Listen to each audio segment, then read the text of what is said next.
You ever pull up somewhere that feels like home, like deep in your bones kind of home, only to have somebody look you dead in the eye and tell you that you don't belong there? That's the kind of weekend I walked into, and let me tell you, it didn't start with fireworks or shouting. It started with me just wanting a little peace and quiet in the mountains, and it ended with a whole crowd of neighbors, flashing police lights, and a fight that cut way deeper than property lines. So here's how it went down.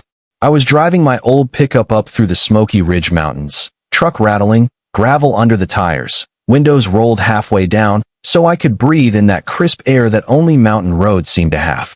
I was heading to the cabin my granddad built with his own hands back in the 50s. That place isn't just some old shack in the woods. It's where my dad taught me how to split wood, where my grandma used to fry trout on a cast iron pan after we fished the creek, and where my initials are carved into the mantle right next to my father's. Every nail, every log, it's family history, plain and simple. When I pulled up, the place looked exactly how I remembered it. Weathered, sure, but standing proud. I parked, stretched out my back, grabbed a cooler and a duffel bag from the truck bed, and the first thing I did was light a fire in that stone pit my granddad stacked rock by rock. Flames caught, smoke curled into the evening air, and for the first time in months, I actually felt my shoulders drop. The world got quiet, just the sound of fire and the rustle of leaves overhead. And then the storm walked in. I heard tires crunching on gravel, which was strange because that road only goes one way, to my cabin.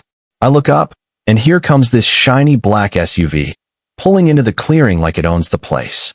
Out steps a woman dressed like she was heading into a board meeting, heels sinking into the dirt, leather notebook hugged tight against her chest. She scans the cabin, the fire, me, and without so much as a hello she says, "You can't be here." I blinked. "Excuse me." She adjusts her glasses, lifts her chin a little higher, and says, "This is Ridgewood Estates territory. I'm president of the Homeowners Association. And you, sir, are trespassing." Now, I tried to keep it civil. I said, "Ma'am, with respect, this land has been in my family since the 1950s. My granddad built that cabin, my dad lived here every summer, and I've got the deed, the tax records, even photos of 3 generations standing right here in this clearing. This is mine." But she just laughed, this tight, clipped laugh like I'd just told her the moon was made of cheese. "No," she said. "People like you don't own land up here. You need to leave before I make a call you'll regret." And right there I realized this wasn't about paperwork. This was about control. This was about someone who thought her title meant she ruled the mountain. I stayed calm, but inside I could feel my chest heating up. "Make whatever call you want," I told her. "I'm not going anywhere." She didn't argue. She just snapped that notebook shut, stalked back to her SUV, and started dialing. The crazy part? She didn't drive away. She sat there idling, headlights pointed straight at me, scribbling notes like she was building a case. Every so often, she'd snap a picture of my truck, the cabin, even my fire, like I was some kind of criminal caught red-handed roasting marshmallows. It wasn't long before the sheriff showed up. 2 SUVs rolled in, lights flashing, deputies stepping out like they were ready for anything. She jumps out of her car waving her arms. "That's him. He broke into that cabin. It's illegal. It's not compliant with our HOA. He's threatening me." Meanwhile, I'm just standing there with a folder tucked under my arm. "Deputies," I said, steady as I could. "My name's Daniel Hayes. This cabin's been in my family for 70 years. Here's the deed. Here are the tax receipts. Here are the photos of my dad and granddad right here on this land." The older deputy takes the papers, flips through, and I can see the furrow in his brow start to ease. He passes a page to the younger guy, who nods. "Looks legitimate," he says. "That's when Margot—" "Yeah, that was her name," starts shouting again. "Don't believe that. Anybody can forge papers. He doesn't belong here. I told you, I oversee this ridge." And the deputy, bless him, says, "Ma'am, your HOA doesn't extend here." His deed checks out. He has every right to be here. But Margot wasn't hearing it. She wasn't fighting with logic anymore. She was fighting with volume. She started pointing at me, yelling about how I looked out of place, how my truck wasn't the kind people in Ridgewood drove, how I was dangerous. And let me tell you, when somebody says you're out of place, while standing on land your grandfather bled for, it hits different. More neighbors started showing up.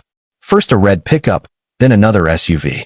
Word travels fast in a small community, especially when blue lights are flashing. Pretty soon there's a half circle of people at the edge of my clearing, arms folded, voices low, sizing me up like a stranger who just wandered into town. Some of them stood with her.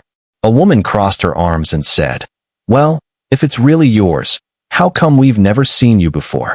I swallowed hard but told her the truth. Because I live in the city. I come when I can. Life gets in the way, but this land's been in my family longer than Ridgewood Estates has even existed. Just because you haven't seen me doesn't mean I don't belong. And then something shifted. Another neighbor, younger, spoke up. "Margot, if his cabin isn't part of Ridgewood, then why does it matter what he does here?" That was the crack in her armor. But she doubled down anyway, saying outsiders ruin standards, saying she wouldn't let the Ridge turn into something we'd all regret. I couldn't hold back anymore. I stepped toward the firelight, raised my voice just enough for everyone to hear. My grandfather hauled lumber up this mountain without a truck, without machines.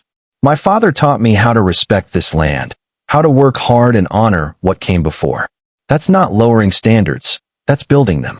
If you can't see that, then maybe you're the one out of place. The deputies finally had enough.